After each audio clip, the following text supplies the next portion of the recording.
Here's something that blew my mind. Studies show that 92% of New Year's resolutions fail. Yet self-development has become a $13.2 billion industry. Today we're exploring why real personal growth looks completely different than what most people think. That's fascinating because it points to this huge gap between intention and actual transformation. When we look at someone like Elon Musk and SpaceX, what made the difference wasn't just the goal, but the approach. Well, exactly. And you know what's interesting about Musk's story? Before SpaceX succeeded with that reusable rocket in 2015, they had 3 consecutive failures that nearly bankrupted the company. Most people would have given up, but he had this crystal clear vision that kept him going. Speaking of persistence through failure, the J.K. Rowling story really hits home. 12 rejections for Harry Potter. Can you imagine how many aspiring authors quit after just 2 or 3?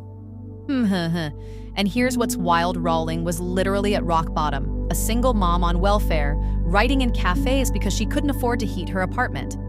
But she kept showing up day after day.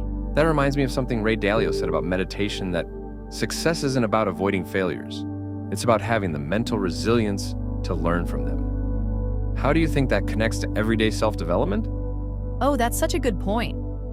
And you know, it's interesting because when we look at someone like LeBron James using mindfulness meditation, or Bill Gates scheduling his day in 5-minute blocks, we're seeing this merger of mental and practical strategies. Well, that's what makes Oprah's journey so remarkable too. She didn't just focus on one aspect of growth. She kept expanding her skill set from broadcasting to production to business. Right, and here's something most people don't know. Oprah actually failed at several ventures before finding her groove. But like Gates with his time-blocking system, she developed this incredible discipline about learning from every experience. The way these successful people approach time management is fascinating. I mean, those 5-minute blocks sound intense. Yeah, and what's really interesting is that research shows our brains can only maintain focused attention for about 90 minutes at a time. So even Gates has to work with his biology, not against it. So what you're saying is that self-development isn't just about willpower. It's about understanding these deeper patterns. Exactly. And you know what's encouraging?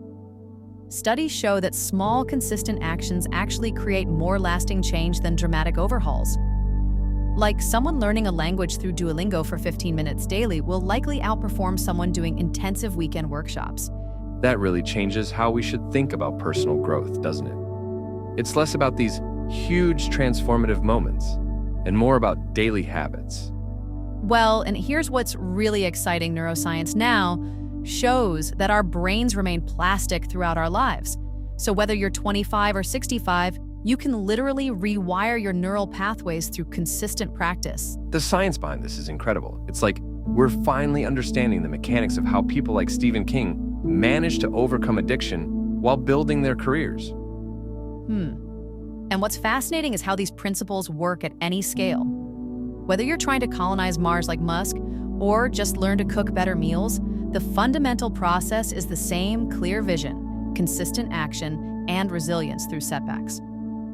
Looking ahead, how do you think this understanding of self-development will shape the future of learning and growth? Well, I think we're going to see more personalized, science-based approaches. Like, imagine if we could use AI to identify our optimal learning times and methods, the way elite athletes use data to optimize their training. But the core truth will remain the same. It's not about perfection, it's about progress. That's really what it comes down to, isn't it? Making peace with the journey rather than fixating on the destination. You know what? That might be the biggest lesson from all these stories. Whether you're Elon Musk dreaming of Mars or someone learning Spanish on their commute, the key is embracing the process and staying curious about what's possible.